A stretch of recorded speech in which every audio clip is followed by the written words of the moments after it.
So, the Nifty is down more than 2,000 points from its September highs. Do you expect more correction to come in, or are the valuations now looking attractive? How are you reading into this fall in the markets? What could have been the reason? What could be the reason for the Nifty to consolidate at these levels? What are your views when it comes to the Indian markets? Yeah. Yeah, we have seen that Indian market correcting, especially in last month. Multiple factors has started affecting it. First and foremost, obviously, the valuations we have observed has been high in India. And when we say high, it is in the context that in across sectors, it is at least almost 30 to 200% higher than pre-COVID level as far as valuations are concerned. Barring probably private sector banks, everywhere else this was observed. And so that is actually the one point which has led to this correction. Apart from that, when it comes to the growth as such, whatever we have observed that there is a deceleration in earning growth, which is observed in the recent result season as well.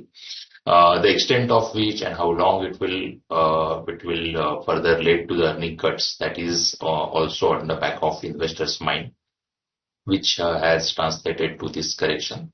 Thirdly, there are some global factors as well. That what is the trajectory of China's stimulus, right? So that has been one of the key factor, which in the last year when some of the FIIs might have thought about China also as an investment class, but after that again China has corrected as well. And lastly, the US election ahead and their rate cuts and their deficit, that also is one of the uncertainty market is going through. So there are multiple elements to it. It's not only about one element as such, because of which we have seen again a huge outflow of FIIs in last 1 month.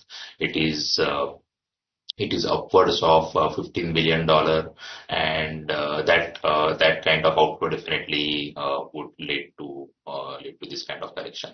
Going ahead, I think as far as the large caps are concerned, absolute valuations, as I said, when I said that the valuations are higher at least by 30-40% to as high as 200% across various sectors. When it comes to Nifty as or the large caps per se, I would say that the valuations are reasonable. They are not way high the way it is in the mid and small cap space. So small corrections what we are seeing now, this leads to a reasonable valuation in many sectors. So in the large cap, I think valuation is a lesser concern. There actually the bigger concern is the growth, because the growth is where if you see FMCG growth mid-single digit, IT growth mid-single digit, banks again around single digit growth or at least around 10% kind of growth. Largest some of the companies there again around that 10% growth. The growth is the bigger concern in the Nifty rather than valuation.